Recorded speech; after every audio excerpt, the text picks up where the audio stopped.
Sige, sige. We'll be tackling this new passage of Scripture, beginning with chapter 36. The section is chapter 36 to 39. That would be the end of the first part of Isaiah. Tulad ng sinabi natin, it's very similar to how we divide Scripture, how we divide the Bible. The Old Testament, is made up of 39 books, while the New Testament is made up of 27 books. Ayan. So, believe it or not, Isaiah is divided into the same parts, two parts. Chapter 1 to 39 would be the first part, and chapter 40 all the way to chapter 66 would be the second part. Ayan, and we're at a kind of a junction, it transitions to the second part. And this transition is what we would call as a historical narrative. Itong book na to, kung tutusin, is a prophetic book, right? I mean, we know that we have been dealing with prophetic passages. Pero you have a kind of a parenthesis. Some would call it a parenthesis. It's a junction, kind of a bridge to the next part. And this part is a historical narrative. So it narrates a portion of Scripture that transitions us to the next part. So let's come to the Lord in prayer. You have your notes, right? You have your notes. Don't be scared about the notes.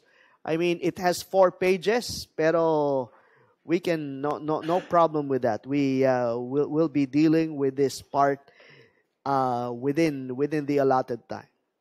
Father, we thank you so much for this evening. Thank you for your grace to us. We are so mindful that your word is grace to us as well. And we pray that you would open our hearts and our minds. Allow us, Lord, to just not only understand, but have a greater appreciation of your revelation to us. And as you speak to our hearts, we pray that we would be able to put these into practical use. We pray that you would be glorified in our study.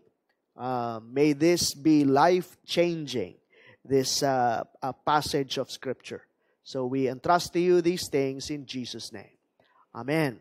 Amen. Okay. So once again, our discussion questions. Last time we met was when we dealt with chapter 34 and 35. Judgment, that would be chapter 34. And then grace, the blessing part. And that would be chapter 35. So let's deal with chapter 34 first. First question. In Isaiah 34, God's judgment on Edom is described with graphic imagery. May pagka-gross in a sense, no? It's an imagery of desolation and fire. So what does this teach us about God's justice? And how should this affect the way we think about sin and rebellion? How does understanding God's wrath enhance our appreciation of His mercy? Okay, so chapter 34. Any thoughts? Any answers to this? Yes. Yes. Yes. Yay!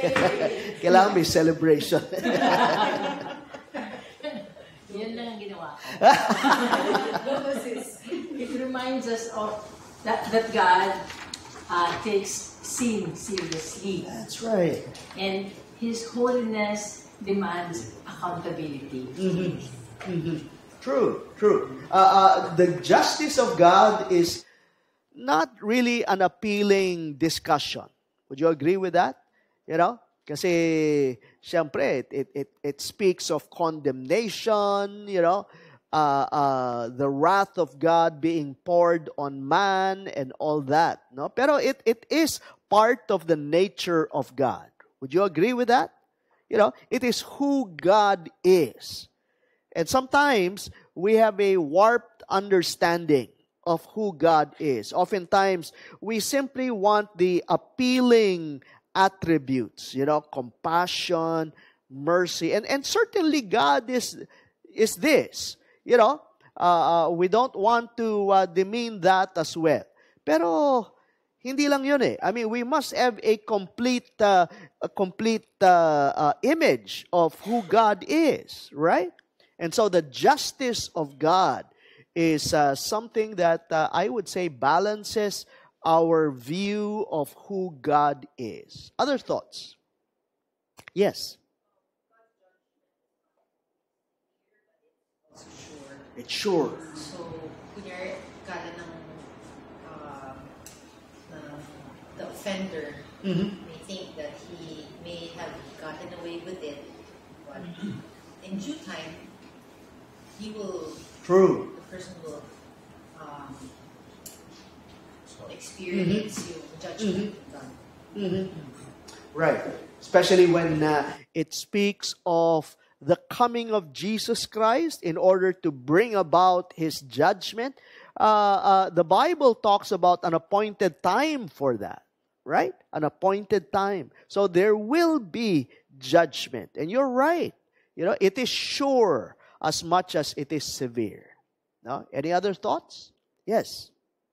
How sure it is. Someone said that everyone is born with God's general revelation in one hand and in the other conscience. Right. So nobody is excused because we have that True. when we were born. True. And both of these things will bring us to judgment if we come short of God's expectations. Amen. And Amen. so the indictment really for man is everyone is guilty. And so we have to respond and consider God's offer of mercy. That's right. Because we That's have right. no other way. That's right. That's the only way. Okay. So in the doctrine of God's revelation, the ones that you mentioned fall under the category of general revelation. When we say general revelation, yung pahayag ng Diyos na binibigay niya sa lahat ng tao. I mean, no one is exempt. Everyone has this inner revelation, the revelation from within. The law is given to man's heart. Ayan. So, wala man siyang, let's say the pagan, the Gentile, they may think excused sila since the law was not given to them. The written law was not given to them. Pero no, the law of God, the unwritten law of God is within the hearts of men.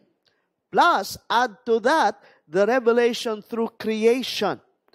God has made Himself known in creation. Now, we don't hear a specific revelation coming from nature, pero nonetheless, it is enough for us to seek for deeper, more specific revelation. So something to think about. And that's the basis. That would be the basis of God's judgment upon us. I mean, on the judgment day, some people who, sabihin natin, have not heard the gospel message may come up with some excuse. Oh God, wala naman akong narinig eh. Hindi ko naman nalaman si Jesus Christ. I didn't hear about Him or anything. Pero he will be judged according to the revelation that was given to him. Okay? So far, so good. So, good.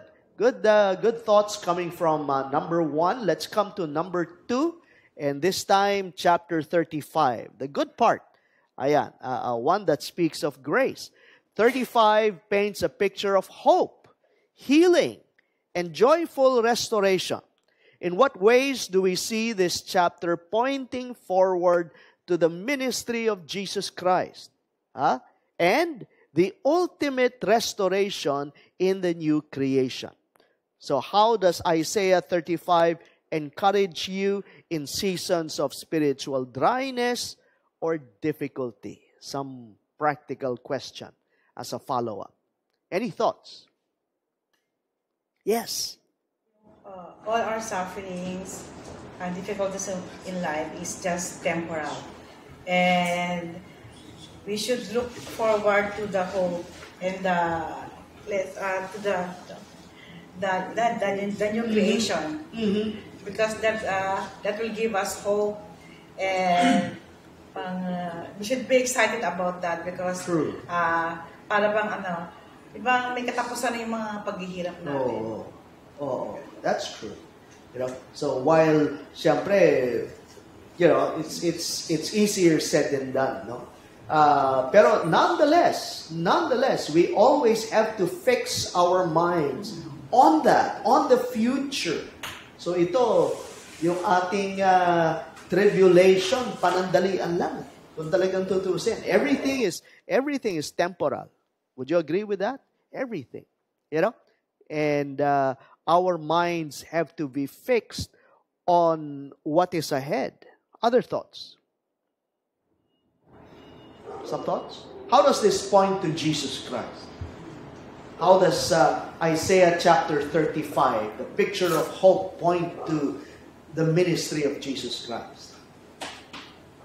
I think it was vividly described so that the reader will appreciate how perfect the environment was and how perfect the government was. Okay. In contrast or to will what be. we have, in contrast to what we have today. True. So it's True. really, really more than enough to look forward to. Now, what is being given there is the fullness of the ministry of Jesus Christ, no? Pero if you would notice, sa una niyang pagdating, no, his advent, this is what we would call as the inauguration of the kingdom.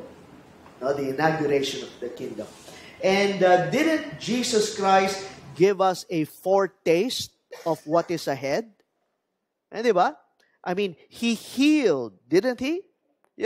And all kinds of healings. He exhibited His power and all that. That's what we would call as a foretaste of the ultimate restoration that is coming. He ushered in the spiritual kingdom. So dapat nung nakita yon ng mga Jews, that should have drawn them to Christ. But they rejected the kingdom. They rejected Jesus Christ, right? Other thoughts? Anyone? How does that encourage you? I mean, in some practical way, how does this encourage you? Encourage us to not to have our hope in temporal things, and to hope in that something that will give us permanent joy and spiritual healing, physical healing. Maraming mga I would say curses of sin that we are experiencing because of sin. We have sickness in the world. Hindi mawawala yan, no? We have all kinds of curses. Even the earth is cursed because of man's sin. But again, God will bring all these things to the fullness of restoration. And it's something to look forward to. Di ba? Sabi nga sa panahon ng ating pighati, it's important for us to focus on what is ahead. Next, number 3. Okay. If you could help me out here.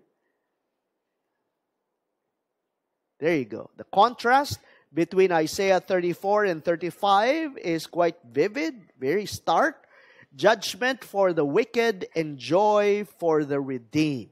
Ayan. How should this shape our message as believers to a world that desperately needs both truth and hope? And how can we be both faithful witnesses of God's justice and compassionate messengers of His grace? In other words, how do we have a balance in our preaching? Any thoughts on this? Yes. This is basically the gospel where we show them that they are enemies of God, they are sinful, and they need God's grace, God's forgiveness, so that they can go to heaven or have eternal life. Okay. Oftentimes we tend to emphasize one at the expense of the other. You know, have you noticed that? Sabi ko nga minsan, love, love, love, love, mercy, mercy, mercy, mercy. You know, and again, we don't discount that. God is indeed loving and merciful.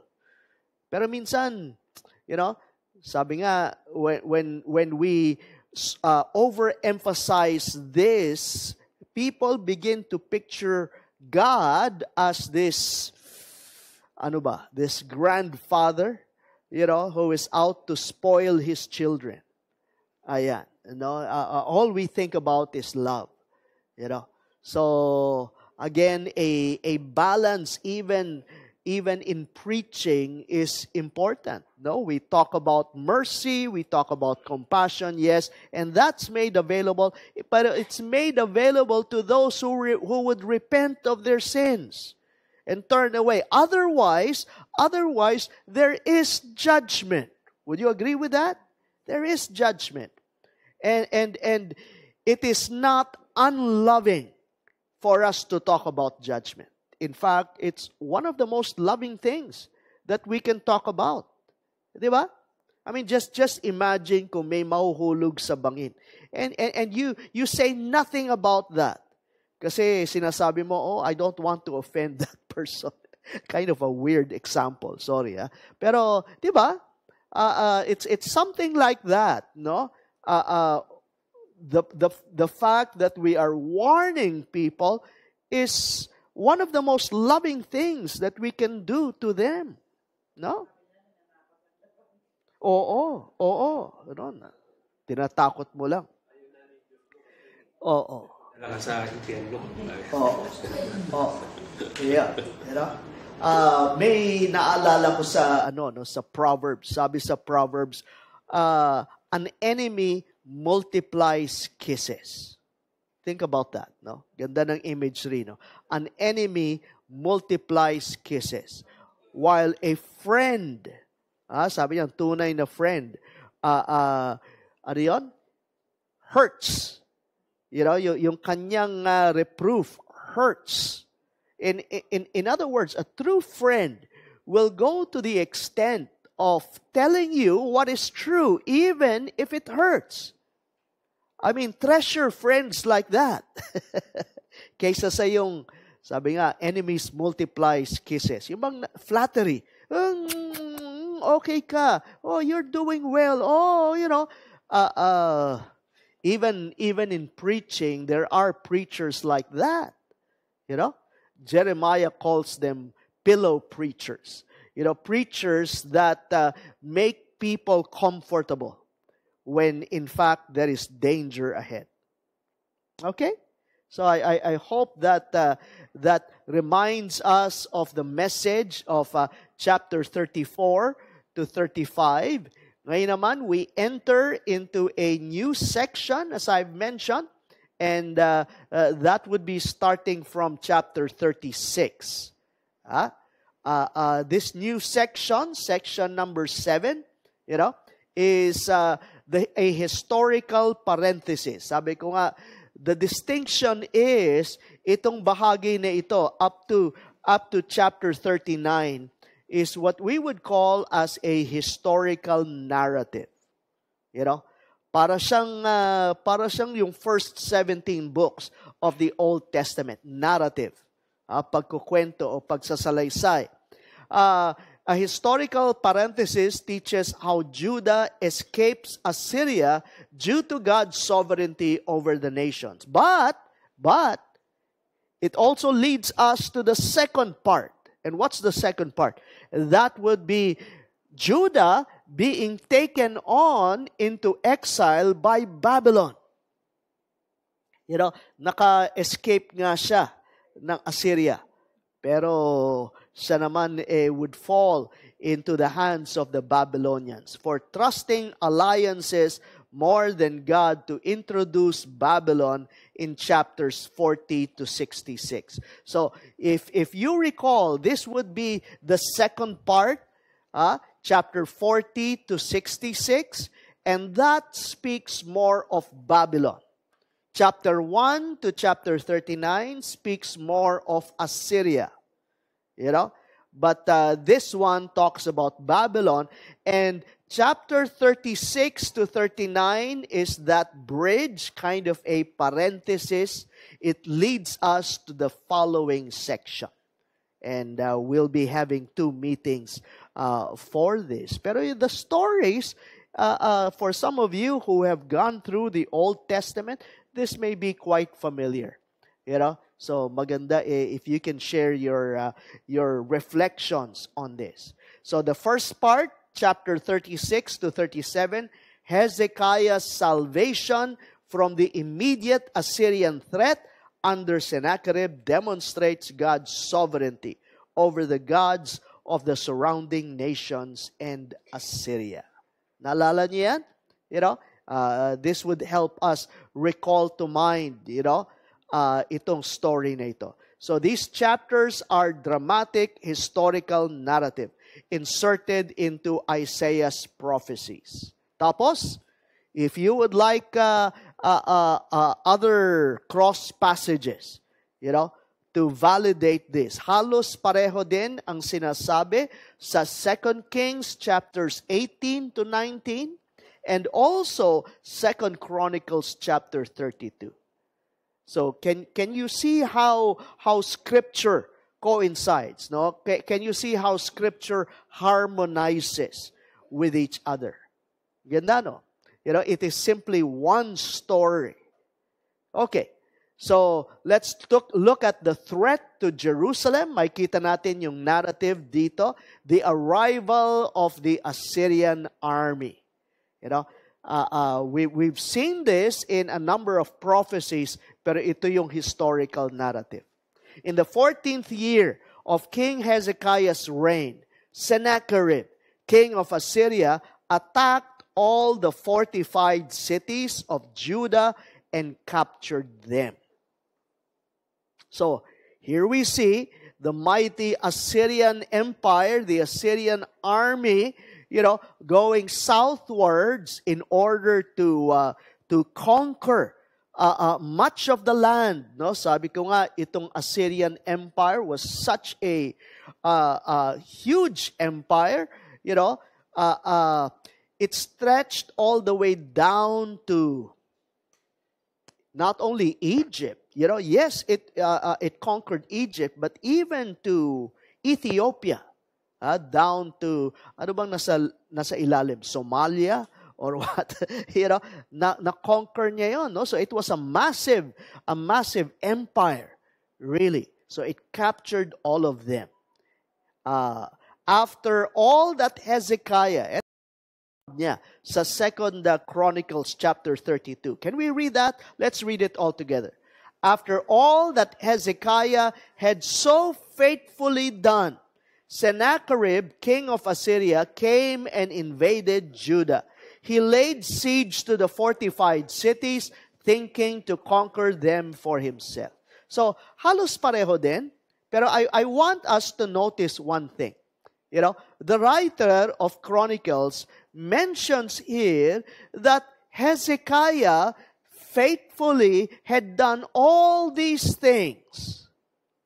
What were those things? If you would look back, and we won't be going through them in detail, pero if you look back, he was a faithful and righteous king, wasn't he?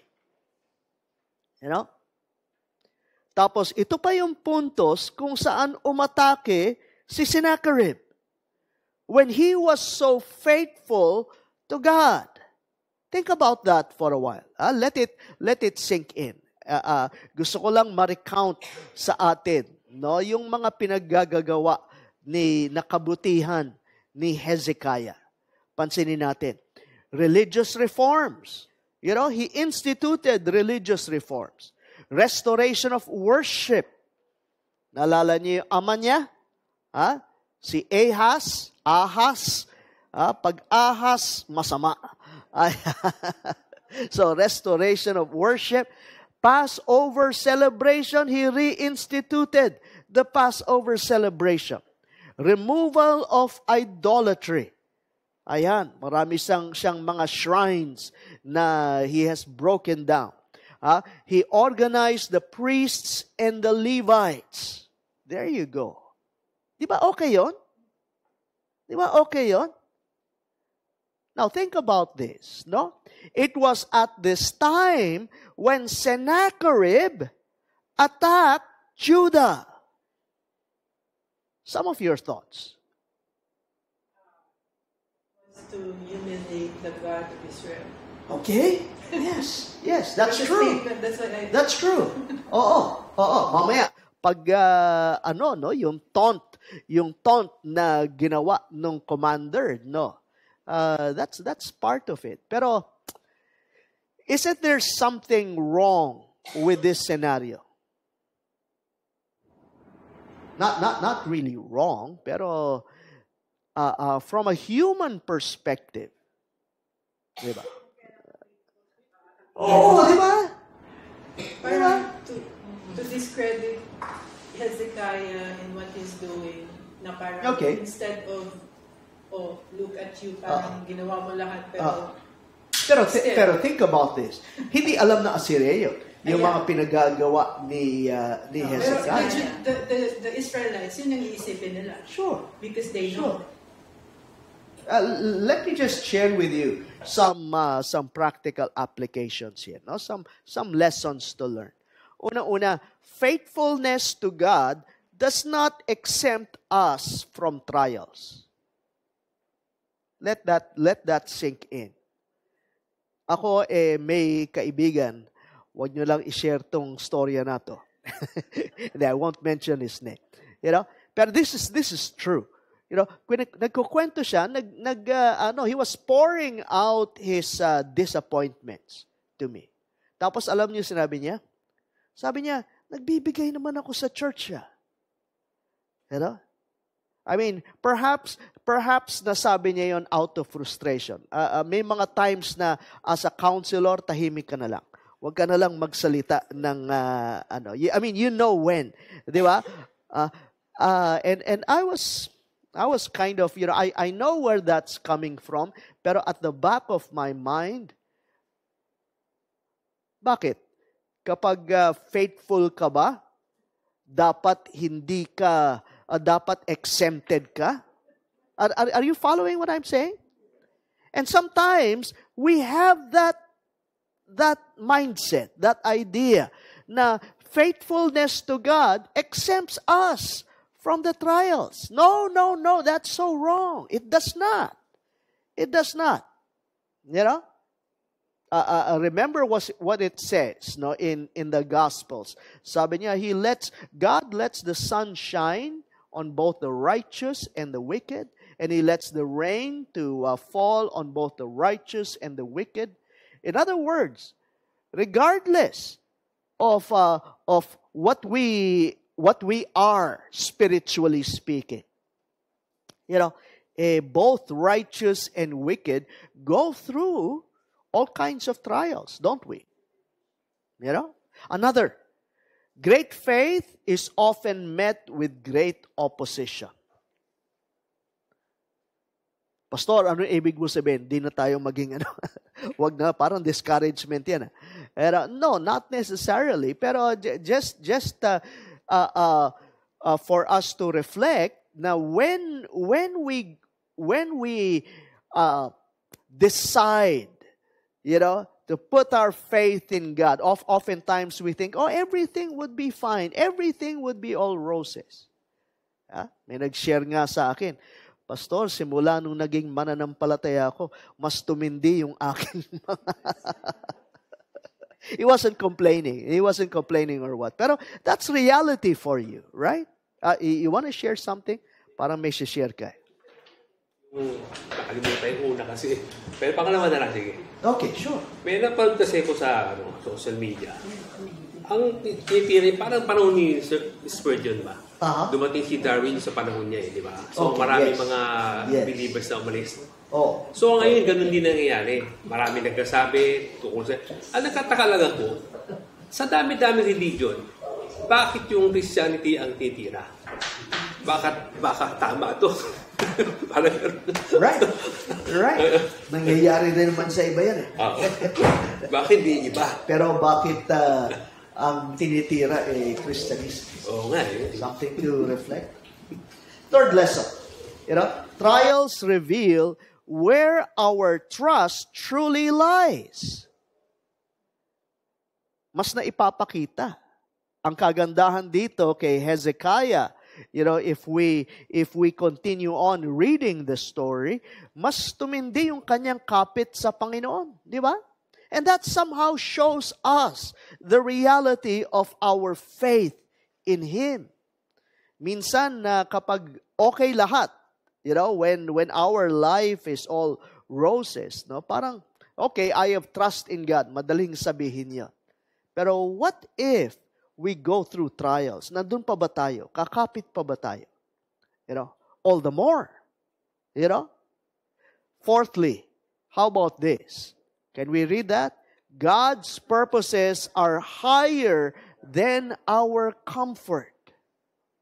Sa madaling salita, God is more concerned about our holiness than He is with our happiness.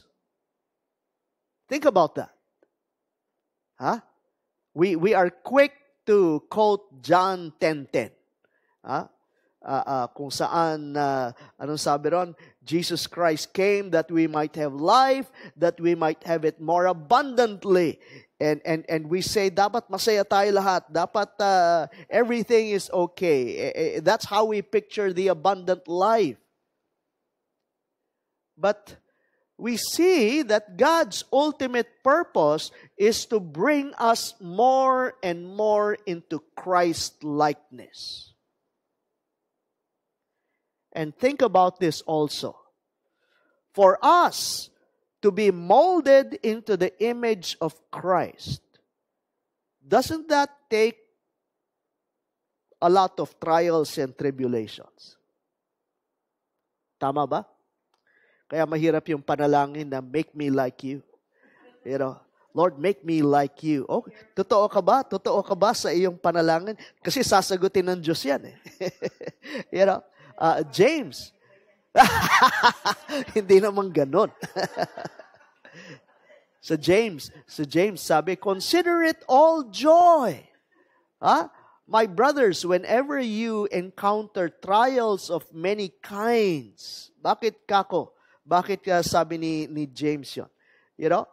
Because in so doing, we are molded in character. Diba? We become more mature in the faith. Think about the process that it takes for us to be more like Christ. Yes.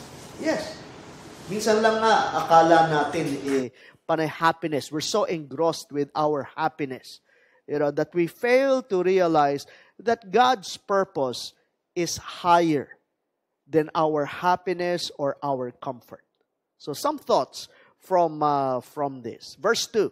Then the king of Assyria sent his field commander with a large army from Lachish, to King Hezekiah at Jerusalem. So that's just quite a distance, from Jerusalem.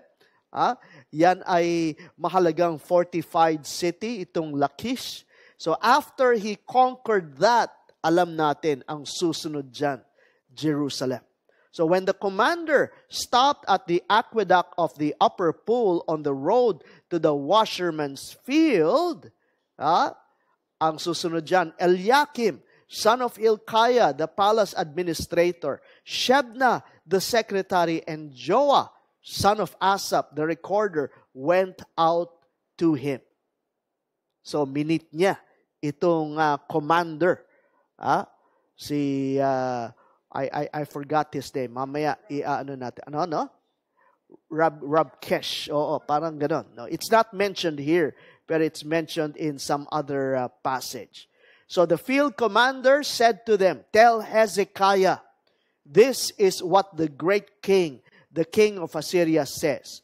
On what are you basing this confidence of yours?" Parang ganito, ang tapang mo Ayan, that you defy the king. You know? How come you're fighting against us? Imagine that, no? You say you have strategy and military strength, but you speak only empty words. On whom are you depending that you rebel against me? Something to reflect on, no? Something to reflect on. Pinag-uusapan natin yung kumbaga kapag nasusubukan yung iyong pananampalataya. What if bahagi ng pagsubok ng pananampalataya is that people ridicule you because of your faith? That too is a test, isn't it? You know? Eto na nga, hirap ka dahil sa iba't ibang mga trials, mga pagsubok, tapos kinukutya ka pa ng iyong mga kaaway. Doesn't that make it harder for you to trust in God? So, I simply want us to put ourselves in the situation of Hezekiah. Tapos nandun pa yung pangungutya ng kanyang kaaway. You know? And that's what's happening. No? Oo nga You know, again, you could just imagine that. Minsan kapag nababasa lang natin you know, we're quite detached from the story. Pero when we're there, when we put ourselves there, hirap nito.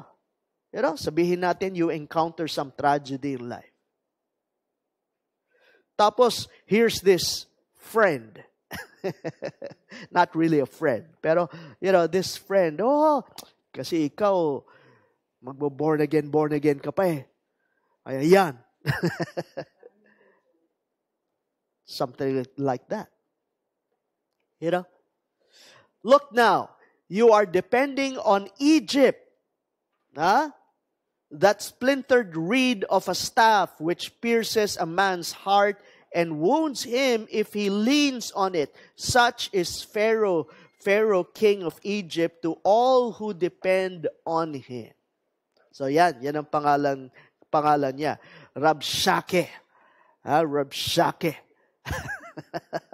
So yan yung pangalan ng commander, Assyrian commander. He speaks against Judah's trust in an alliance with Egypt. Remember that? Mali yan, pero alliance siya dun sa Egypt, the Pharaoh of Egypt. And if you say to me, we are depending on the Lord our God. Hindi lang niya kinutya yung yung trust niya dun sa alliance. But he also ridiculed his trust in God. Isn't he the one whose high places and altars Hezekiah removed? Saying to Judah and Jerusalem, you must worship before this altar? Actually, that's wrong. Diba? That's not true. You know? Pero what he's saying here, he speaks against Judah's trust in God, and he claims Hezekiah has offended God by removing the high places. But that's a twist of the truth. Dahil Diyos ang nag-utos nun. Pero anyway, this is from the perspective of a non-believer. Di ba? Pero again, the taunting makes it harder for Hezekiah to trust in God. And put yourself in that situation. Here you are. You're trusting in God. Pero not only are you going through trials, but apparently people are mocking you, ridiculing you for your trust in God. He continues on to say, "Come now, make a bargain with my master, the king of Assyria. I will give you 2,000 horses." Ito, talk to me about this. Ano yung pangungutya niya? I will give you 2,000 horses if you can put riders on them. What ridicule is that? Ayaw pa rin kami In other words, minamaliit niya yung army ng Judah. Sabi, wala ka namang sundalo eh. How then can you repulse one officer of the least of my master's officials, even though you are depending on Egypt for chariots and horsemen? So he speaks against the army of Judah, wasn't he? Again, the ridicule becomes stronger and stronger. Furthermore, have I come to attack and destroy this land without the Lord? Without Yahweh? Sinama pa niya Diyos. In other words, ang sinasabi niya, akala mo you're depending upon God, but God is on our side. Yahweh is on our side. The Lord Himself told me to march against, of course we know that that's not true. But the Lord Himself told me to march against this country and destroy it. And there are times, isn't it? There are times when other people would seem to tell us, God is on our side. Because, tinan mo, we're the ones who are powerful. We're the ones who are wealthy. We're the ones who have all these. Di ba? Di ba? Tapos mapapaano ka eh. Parang,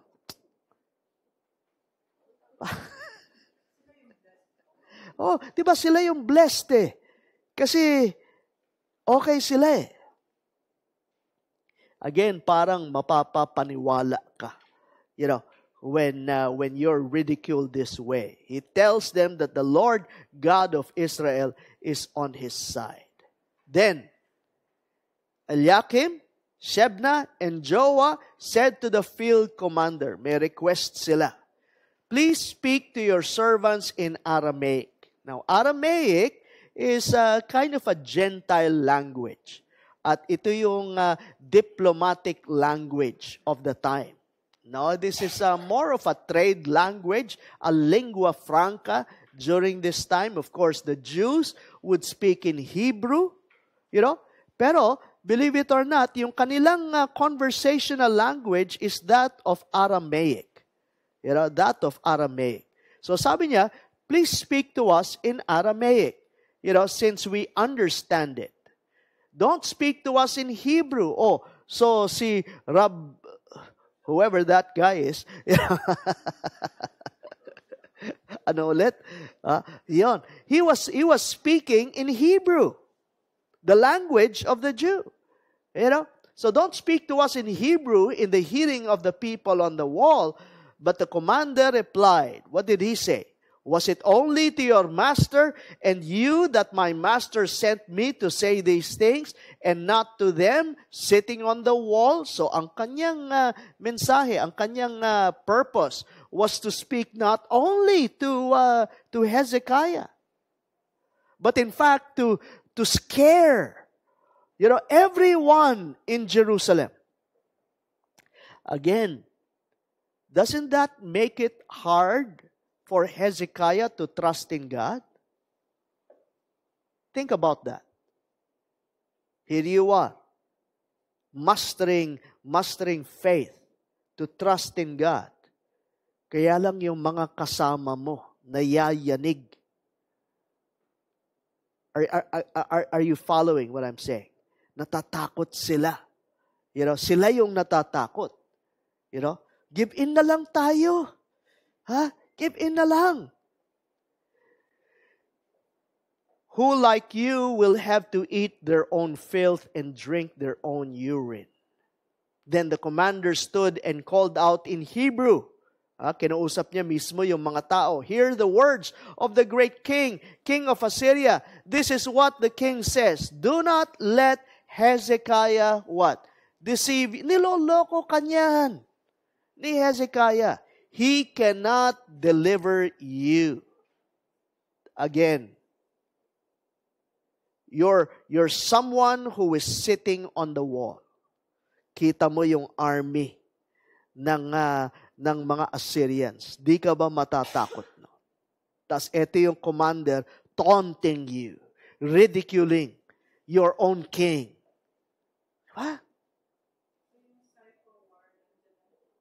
Andiyan na, oo, no? Galing ng psyche, yung psychology. He tells the people not to trust in Hezekiah. Do not let Hezekiah persuade you to what? To trust in the Lord. Trusting in God is foolishness. Yan ang sinasabi niya. Again, would you trust in God when people are ridiculing your faith? When He says, the Lord will surely deliver us. This city will not be given into the hand of the king of Assyria. Niloloko kayo ni Hezekiah. No. He will. The nation of Jerusalem would fall into our hands. Don't trust in Hezekiah. Don't trust in God. That's foolishness. Look at our army. Talk to me. Any thoughts here? Any thoughts? Intimidation. There's intimidation there. How about us? What makes it hard for us to trust in God? What are those times? See the trial instead of God. Right. You went to the last, when you say that at the last minute you have no way to escape from the harassment of the people insulting God. It's so hard to trust. Your back is against the wall. Talagang ka. Siya na yung mga kaaway. Pero when we are in that situation, isn't it much peaceful to surrender to God rather than to fight? That's what our faith says. Yeah, easier said than done. Easier said than done. That's what our faith says. But then there are circumstances. Yes. Our circumstances seem to tell us, it's foolishness to trust in God. Kaya nga, ang sabi sa atin ng Bible, do not live by sight,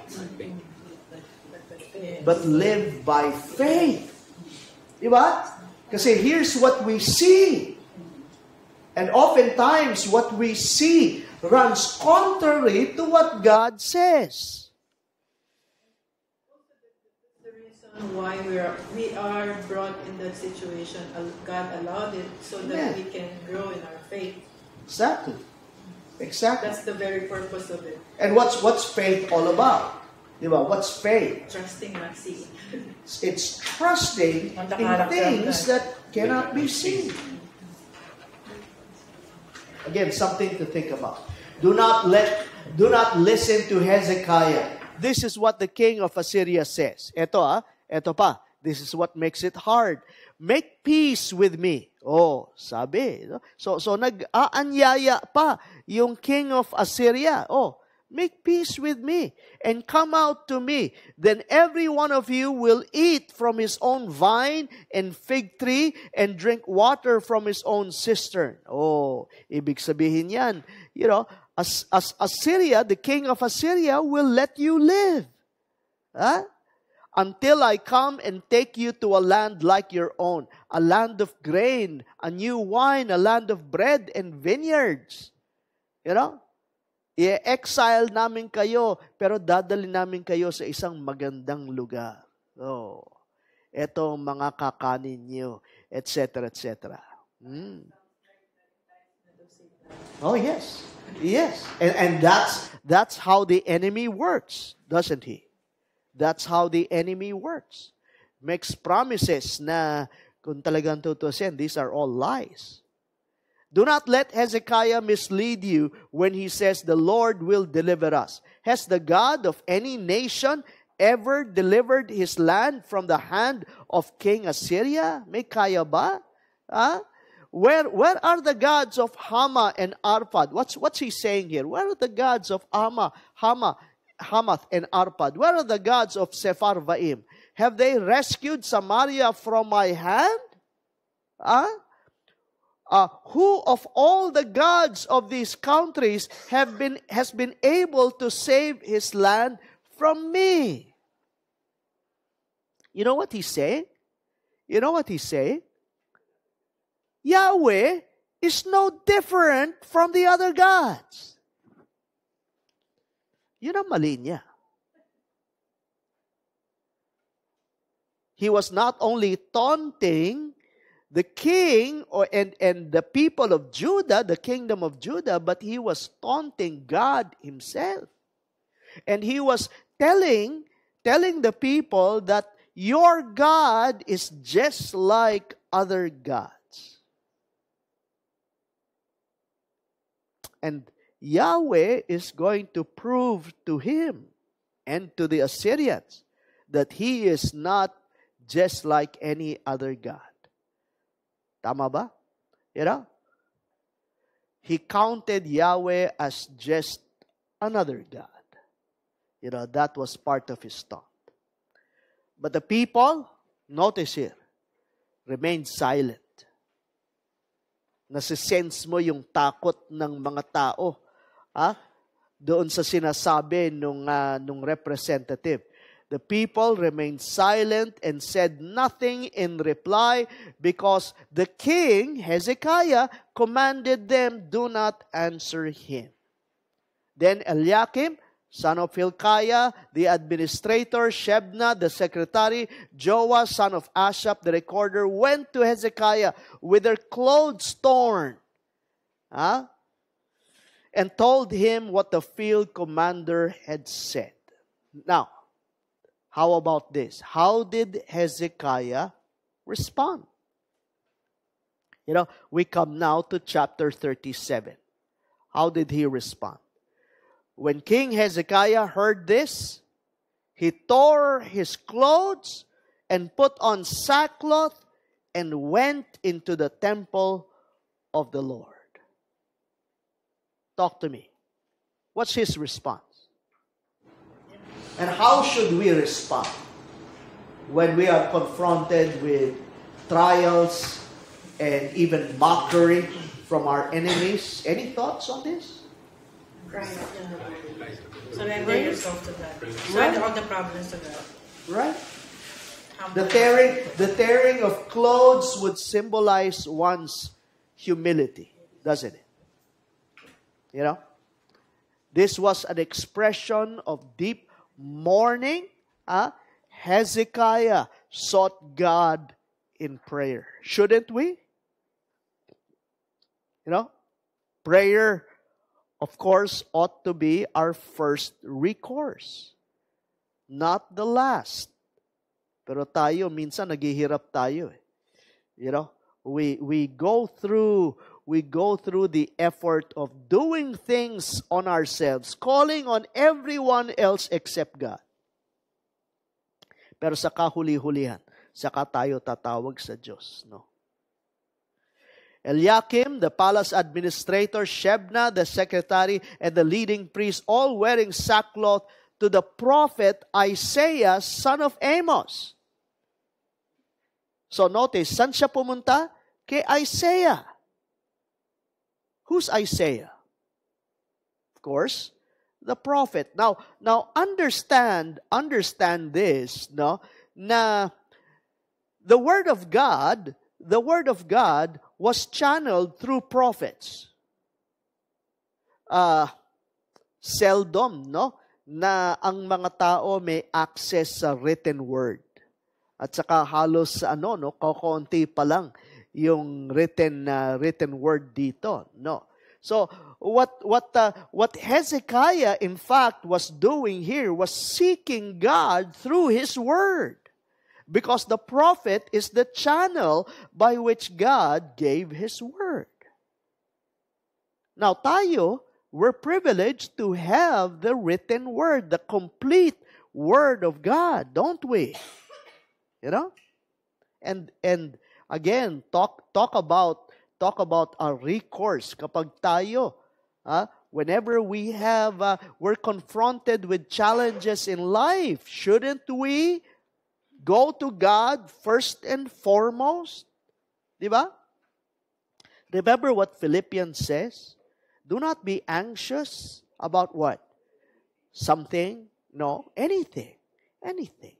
But by prayer and supplication, make your request known to God. And it says here, the peace of God, which transcends all understanding, will guard your hearts and your minds in Christ Jesus. Pero we go through the trouble, diba? The worries, the anxieties, kasi hindi natin inuuna ang Diyos.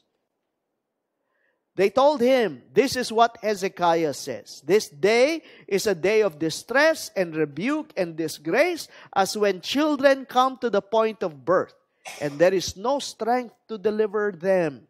It may be what the Lord your God will hear the words of the field commander, whom his master, the king of Assyria, has sent to ridicule the living God. Isaiah identifies that the commander was in fact ridiculing God, not just the nation, not just the king. And that he will rebuke him for the words the Lord your God has heard. Therefore pray for the remnant that still survives. Ransak na ang buong bansa. Ang natitira na lang, Jerusalem. Siya yung remnant. No. So ipanalangin natin, sabi ni Hezekiah, panalangin natin na masalba yung remnant. No.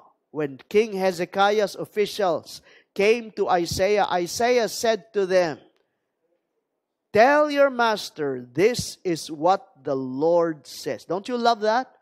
You know, sana may ganun tayong opportunity hearing the words from God Himself. You know, that would surely allay our fears. The words Isaiah was about to speak were the very words of God Himself. Do not be afraid. Someone was counted the many times that phrase is written in Scripture. No, I forgot the number. Pero napakadaming mga times na binanggit ng Panginoon. Do not be afraid. Even in the Gospels, even Jesus Christ Himself would tell His disciples, do not be afraid. Do not be afraid. You know? Of what you have heard. Those words with which the understanding of the king of Assyria have blasphemed me. God Himself allays Hezekiah's fears. Listen, I'm going to put a spirit in him so that when he hears a certain report, he will return to his own country. And there I will have him cut down with a sword. Oh, mismong galing sa Diyos. bibig ng Panginoon yan. God assures the king that He will deal with King Sennacherib and his men. So when the field commander heard that the king of Assyria had left Lachish, he withdrew and found the king fighting against Libnah. Umano, no? Lumusob ang forces ng Egypt, no? And he was distracted a bit. Sennacherib received a report that Tirhakah, the Cushite king of Egypt, was marching out to fight against him. Again, history tells us, and even scripture tells us, na talo yung king of Egypt. Talo yung king of Egypt. When he heard it, he sent messengers to Hezekiah with this word. Say to Hezekiah, king of Judah, do not let the God you depend on deceive you when he says, Jerusalem will not be handed over to the king of Assyria. Tapos tinalo pa niya yung Egypt, no? Yung Egyptian forces. Oh, doesn't that doesn't that show na mas malakas kami? Yung army that you were depending upon, tinalo namin. Surely you have heard what the kings of Assyria have done to all the countries, destroying them completely. And will you?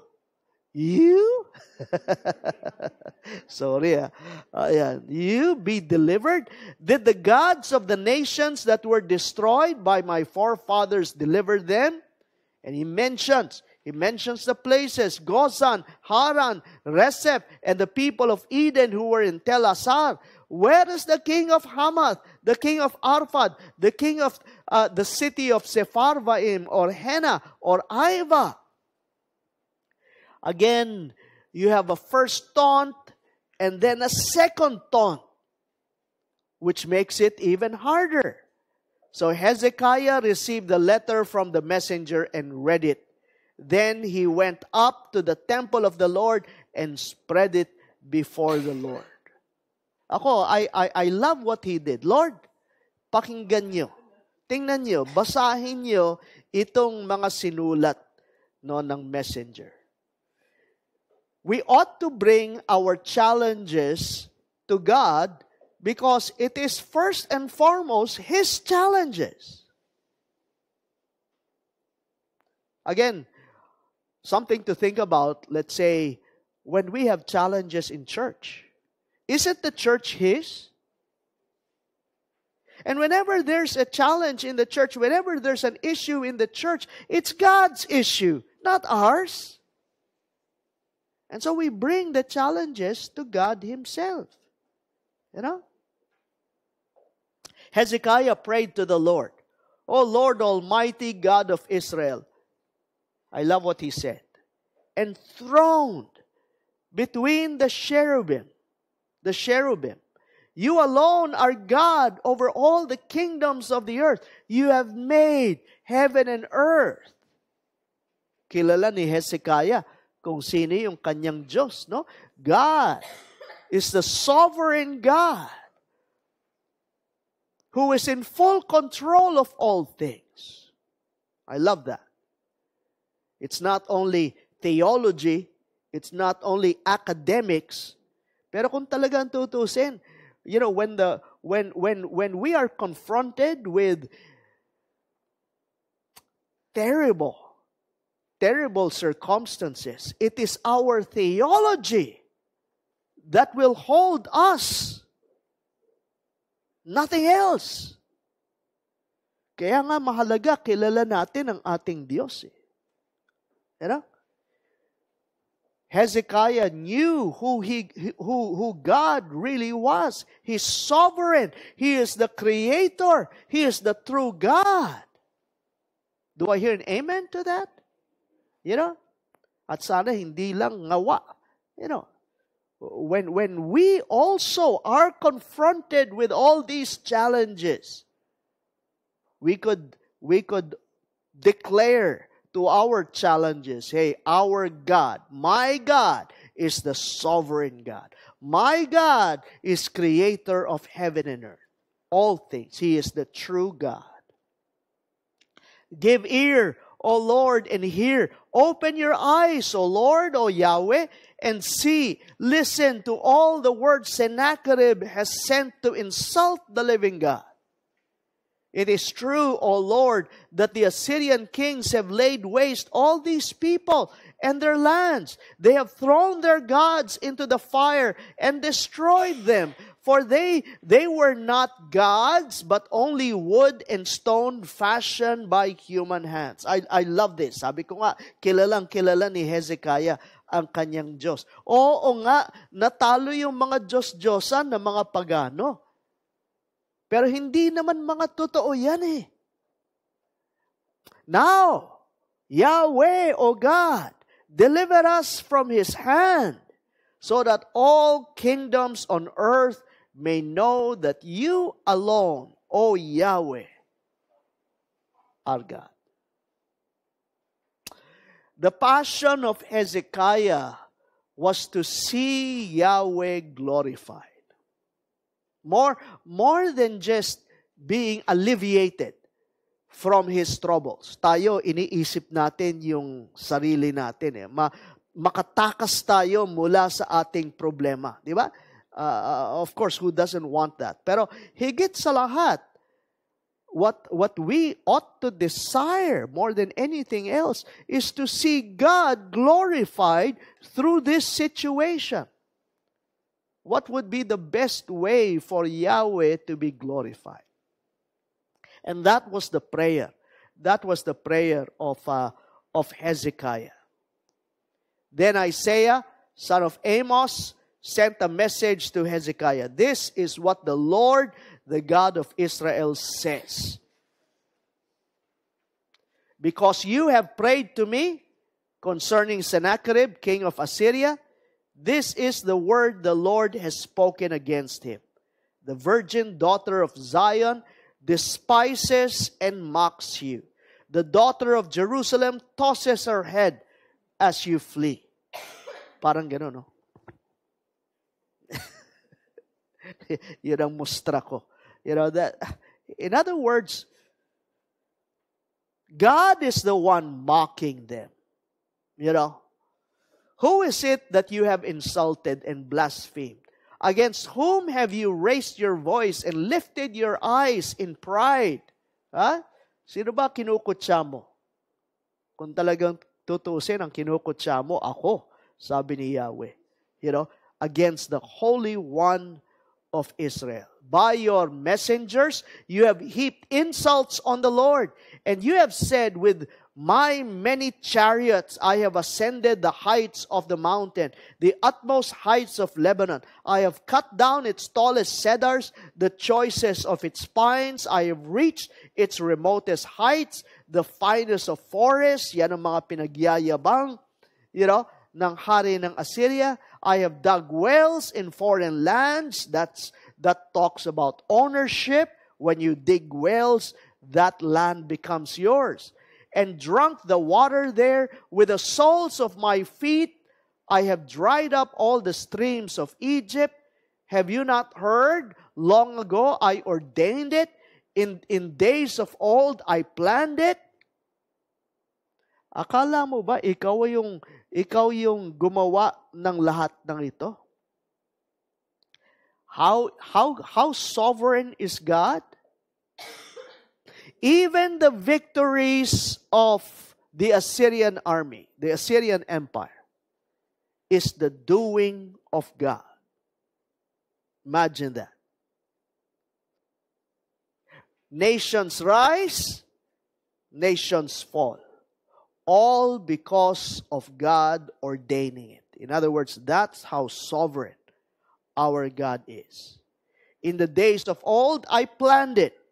Now I have brought it to pass, that you have turned fortified cities into piles of stones. Si Yahweh ang dahilan kung bakit siya nanalo. Their people, drained of power, are dismayed and put to shame. They are like plants in the field, like tender green shoots, like grass sprouting on the roof, scorched before it grows up. But I know where you stay and where you come and go and how you rage against me. Walang lingid sa Diyos. Everything is known by God. Even those in the privacy of our own minds, our own thoughts, our taunts, everything is known by God. Because you rage against me, and because your insolence has reached my ears, I will put my hook in your nose, and my bit in your mouth, and I will make you return by the way you came. This will be a sign for you, O Hezekiah. Ito naman ang mensahe ng Panginoon kay Hezekiah. This year, you will eat by what grows. You will eat what grows by itself. In other words, unang taon, okay, may paghihirap. Kung ano yun nandyan, ibig sabihin, there's going to be scarce food available. Pero the second year, what? What springs from that? Uy, may improvement. And then the third year, in the third year, sow and reap, plant vineyards and eat their fruit. In other words, manunumbalik ang fruitfulness sa bayan. Again, this comes from the mouth of Yahweh Himself. Diyos ang siyang nangako. Once more, a remnant of the house of Judah will take root below and bear fruit above. For out of Jerusalem will come a remnant, and out of Mount Zion a band of survivors. The zeal of the Lord will accomplish it. What does that mean? What does that mean? When it says the zeal of the Lord, and this is mentioned many times in Isaiah, the zeal of the Lord will accomplish this. What does that mean? Sigurado na yan. Sigurado? Mangyayari. When you talk about the zeal of the Lord, wala mga kapapastor. Kundi sila. Parang zeal of the king. Parang madami yan eh. When you speak of zeal, it means passion. In other words, God is zealous for this. God is zealous, for His people. God is zealous for His own city. Right? God's promises rest on His character, not on our performance. Even when Judah was weak, God's zeal guarantees deliverance. God is passionate for His people. Don't you love that? God is passionate for us. Therefore, this is what the Lord says concerning the king of Assyria. He will not enter. Can you read that with me? Ang ganda eh. He will not enter this city or shoot an arrow here. How will that happen? Mighty force. Diba? Huge army besieging Jerusalem. Tapos not an arrow will be shot. What a promise! Diba?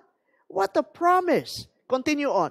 He will not come before it with shield or build a siege ramp against it. By the way that he came, he will return. He will not enter this city, declares the Lord. Pero mapapaano ka, no? Totoo kaya yan? Andyan na. Andyan na yung battering rams. Andyan na yung siege rams. Everything is there. Tapos wala. Ni isang pana, wala silang isi-shoot sa atin. That's gonna take a miraculous effort, right? Supernatural. In other words, at the end of the day, no one can claim glory for himself. This will only be God's doing. And God will be glorified. Amen? God will be glorified. Alam nyo, sa tutusin lang, that is what God is most passionate about. God is most passionate about His own glory.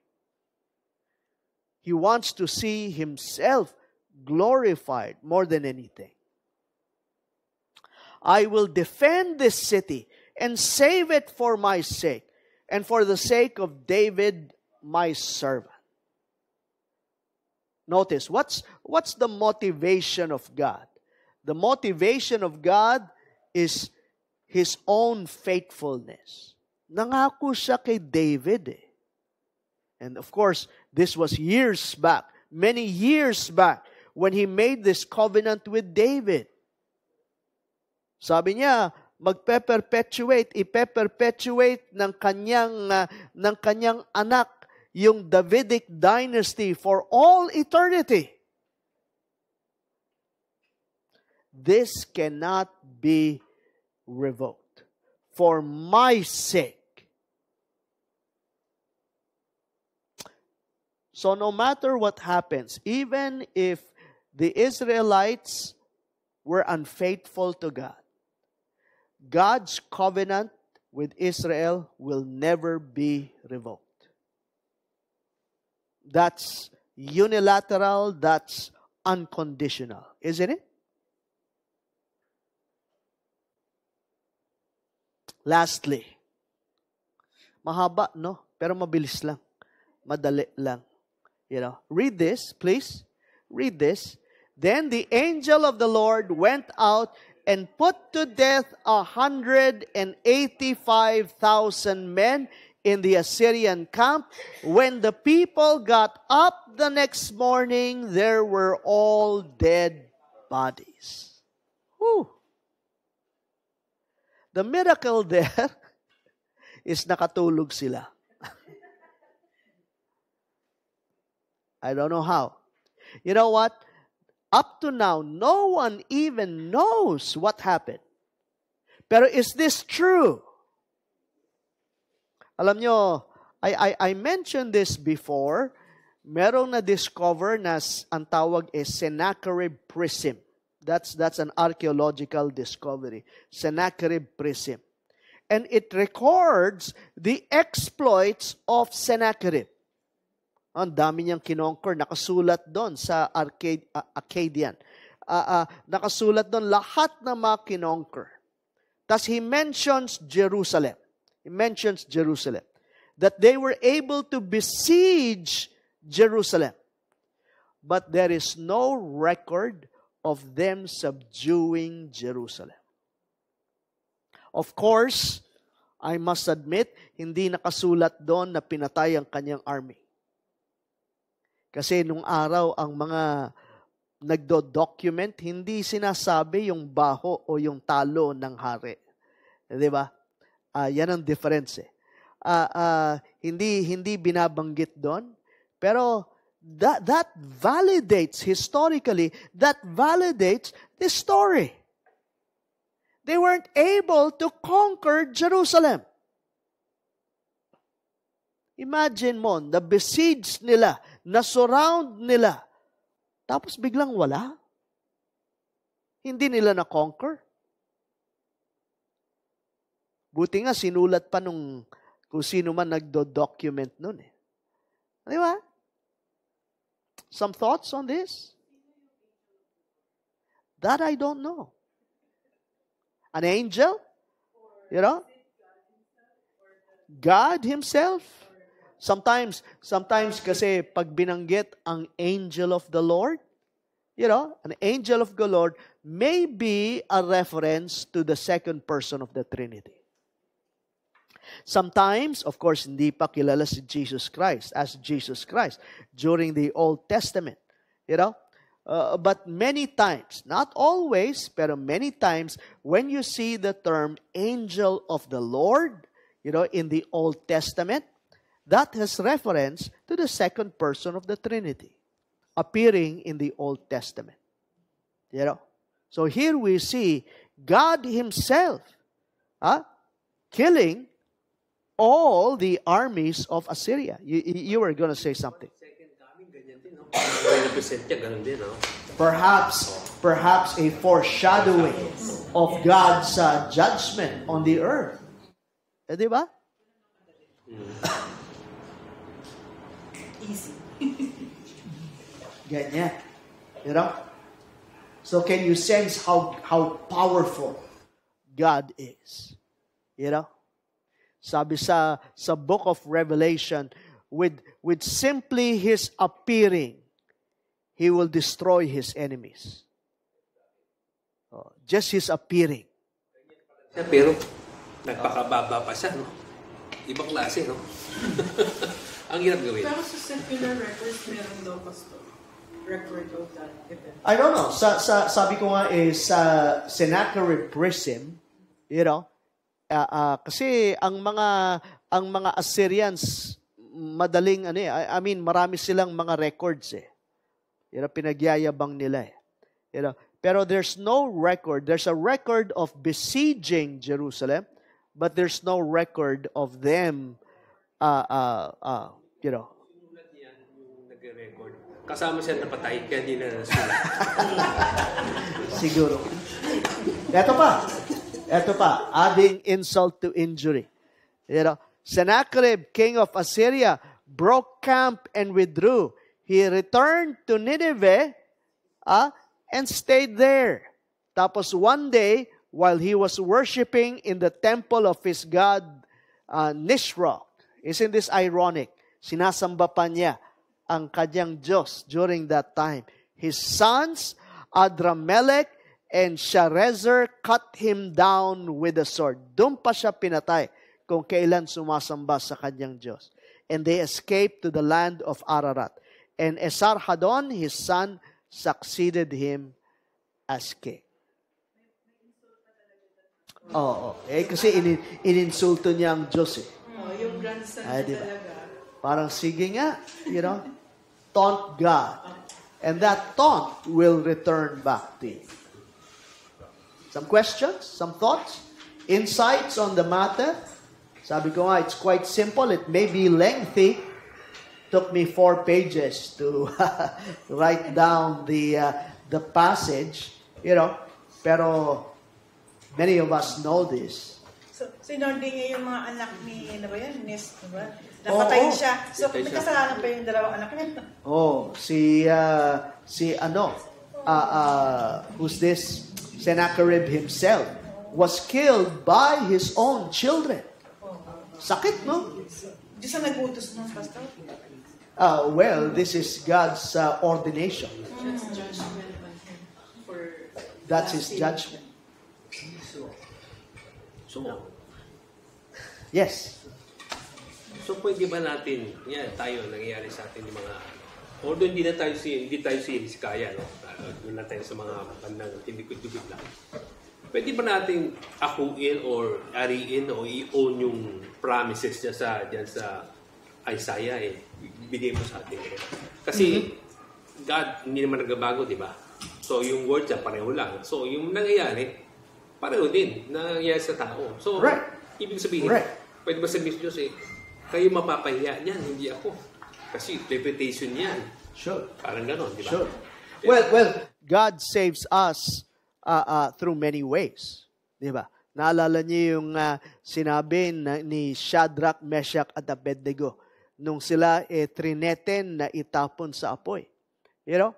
Sabi niya God will deliver us from your hands, O King. But even if He does not,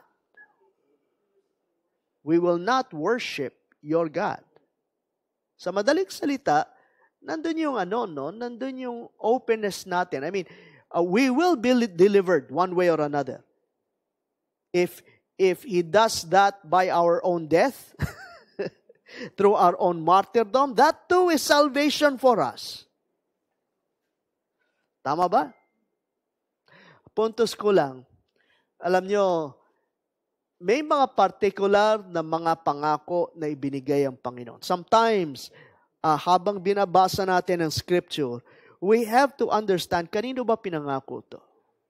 May mga specific na mga pangako na pinangako sa mga tao. Let's say kay Hezekiah, response ng Diyos sa kanyang panalangin. Okay? May pangako niyan. Pero hindi ibig sabihin nito ipinangako sa atin. May pangako rin sa atin. 'Di ba? There are promises made to us at 'yon mapanghahawakan natin. Pero mukha namang walang pangako noon na pag sinurround ka ng iyong kaaway, ay madideliver ka. So, kailangan rin natin alamin. No? Good question. Thank you for that. Other thoughts?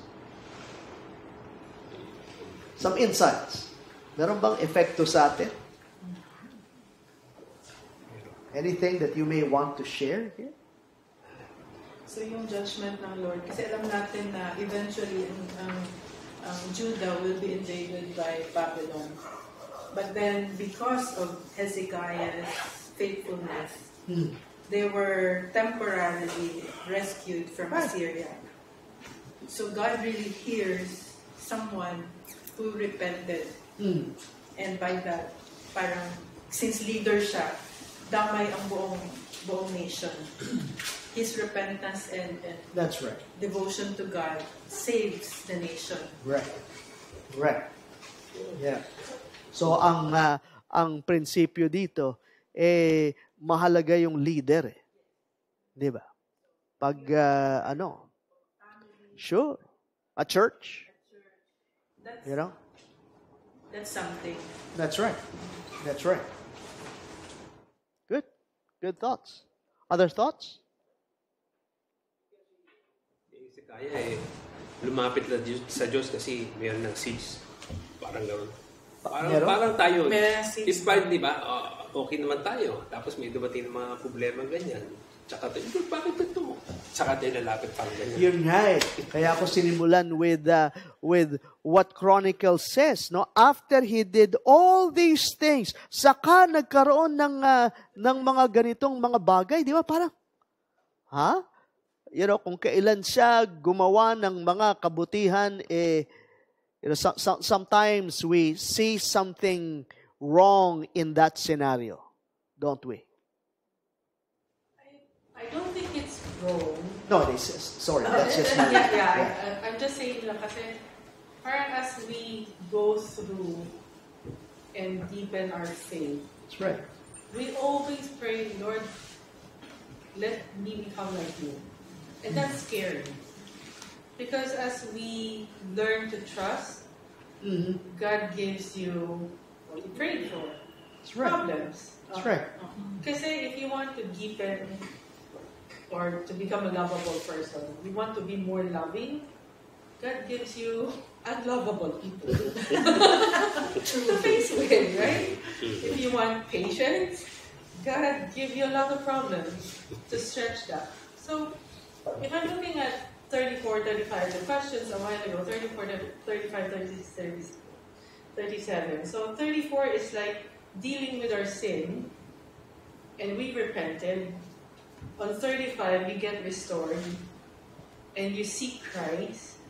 Then 36 comes the trials.